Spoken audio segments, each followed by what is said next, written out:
Samajwadi party के senior leader Udayveer जी हमारे साथ हैं। उदयवीर जी, कांवड़ यात्रा चल रही है, पर इस कांवड़ यात्रा के दौरान राजनीतिक टिप्पणियां भी बहुत हो रही हैं और अब मुख्यमंत्री ने ये कहा है कि जो लोग कांवड़ यात्रा के दौरान उपद्रव कर रहे हैं उनके खिलाफ सख्त एक्शन होगा। पर यह बयान लगभग एक हफ्ते यात्रा चलने के बाद आया और हमने देखा कई जगहों पर उपद्रव की जो तस्वीरें वो निकल के सामने आई। देर आए दुरुस्त आए, कम से कम उन्होंने स्वीकार किया कि कार्रवाई होनी चाहिए।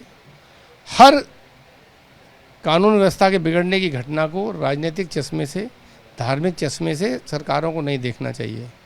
जितने भी धार्मिक कार्यक्रम हो रहे हैं, सरकार की जिम्मेदारी है कि लोगों की सुगमता के लिए बढ़िया इंतजाम करें, कानून व्यवस्था की स्थिति अच्छी रखें, लाइट, बिजली, पानी जो भी व्यवस्थाएं कर सकती हैं उनको करें, ट्रैफिक डाइवर्जन करें।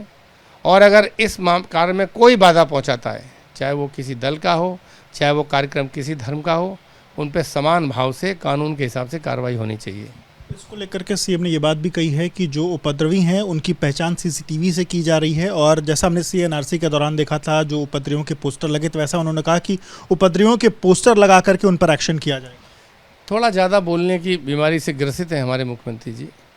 उस समय जो पोस्टर लगे थे, हाई कोर्ट ने उसमें एक आदेश दिया था और वो पोस्टर उतारने पड़े थे सरकार को।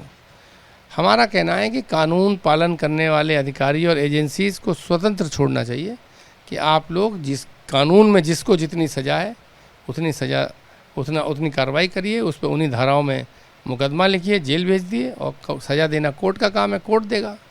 पर मुख्यमंत्री कभी ओवर एक्टिव हो जाते हैं श्रेय लेने के चक्कर में, कभी इनएक्टिव हो जाते हैं।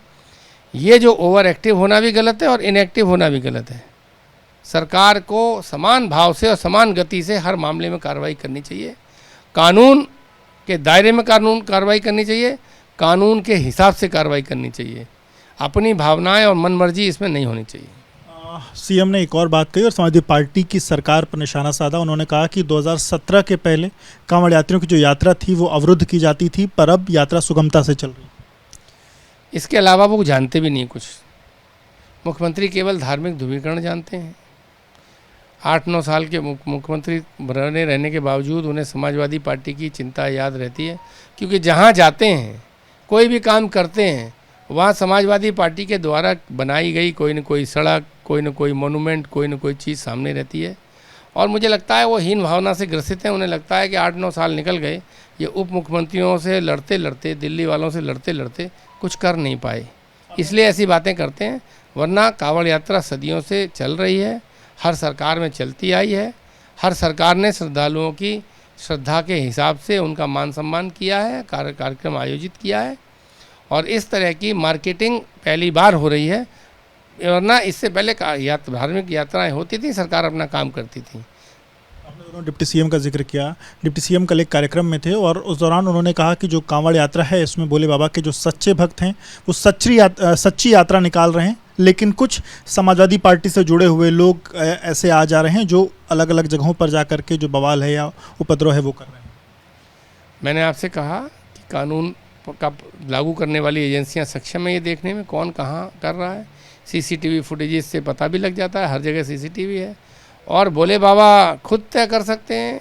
भगवान में जिनका विश्वास है वो तो जानते हैं ना कि कौन सच्चे भाव से आया है, कौन खराब भाव से आया है। ये मुख्यमंत्री दोनों लोग ये भोले बाबा हो गए क्या भगवान हो गए, जो पेट में घुस के, लोगों के दिल में घुस उनकी भावनाएं देख लेते हैं। सीधा आरोप जो वो लगा रहे हैं कि समाजवादी पार्टी के लोग ऐसा कर रहे हैं, उस पर आपकी? इन लोगों पे कोई काम नहीं है। मुख्यमंत्री जी के यहाँ इज्जत सम्मान मिलती नहीं है, विभागों में कोई सुन नहीं रहा है। फ्रस्ट्रेट लोग हैं, उनसे नाराज़ होने की ज़रूरत नहीं, उनके प्रति सहानुभूति रखिए। फ्रस्ट्रेशन में आदमी अनाप शनाप बोलता है, वरना जो लोग सरकार में हैं वो तो तथ्यों से बात करेंगे। सारी सरकारी एजेंसियां उनके पास हैं, कानून लागू करने वाली एजेंसियां उनके पास हैं। मुख्यमंत्री कुछ भाषण दे रहे हैं, मुख्यमंत्री गृह विभाग के मंत्री हैं, इनका न विभाग है, न कोई जानकारी है, न गए हैं, बस घर बैठे बैठे बोल रहे हैं। 2-4 कैमरे वाले इनकी बात सुन लें, इनका भी टीवी पे फोटो आ जाए, प्रदेश में मैसेज चला जाए, हाँ ये लोग भी अभी हैं, राजनीति में जिंदा हैं। पूरी तरह मुख्यमंत्री योगी आदित्यनाथ ने इन्होंने समाप्त नहीं कर दिया है। सवाल धर्मांतरण को लेकर के पिछले लगभग एक महीने में यूपी एटीएस ने तमाम अलग अलग खुलासे किए हैं। छांगुर गैंग की बात की जाए, आगरा केस की बात की जाए, अब यूपी सरकार में विधायक हैं, यूपी में विधायक हैं राजेश्वर सिंह, उन्होंने कहा जैसे कुछ राज्यों के अपने अलग अलग धर्मांतरण को लेकर के कानून है, वैसे केंद्र सरकार को भी धर्मांतरण को लेकर के एक कानून बनाना चाहिए। आपके इस बात से सहमत, एक कानून बनना चाहिए? हर विधायक का ये अधिकार है कि वो अपनी राय सुझाव दे सकता है, हर नागरिक दे सकता है। तो अगर राजेश्वर सिंह जी के मन में कोई भाव आया है तो उन्होंने केंद्र को दिया है। मुझे लगता है केंद्रीय सरकार को कानून विधियों से, अपने लॉ डिपार्टमेंट से कंसल्ट कर लेना चाहिए। उनकी राय में अगर कुछ तथ्य हैं, कुछ मानने योग्य है, तो केंद्र सरकार इस पर कोई कार्रवाई करेगी तो हमारी पार्टी प्रतिक्रिया देगी। बहुत शुक्रिया बात करने के लिए। तो आप उदयवीर जी को सुन रहे थे जिन्होंने एबीपी न्यूज़ से अपनी राय रखी। कैमरामैन प्रेम सिंह के साथ विवेक, एबीपी न्यूज़ लखनऊ।